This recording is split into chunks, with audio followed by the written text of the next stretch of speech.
Tai gerai. Atvažiuojam. Ir pakelk, Ričardai. Čia pasikėlė su rateliu.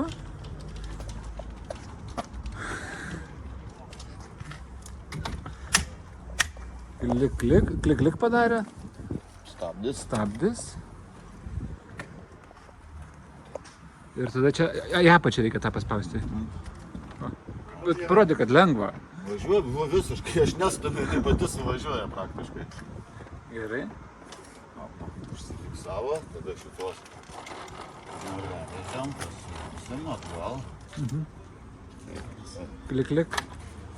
Čia na. Ir antrą. Gerai. Tada sukam. Antinelį aukštyn, po biškį sukam. Gilin. Čia įstum kaltas, žinok, įsistumė. Sakykim, sukeliam vieną koją. Čia daro žmogus pirmą kartą, tai... Tarkim, antrą koją.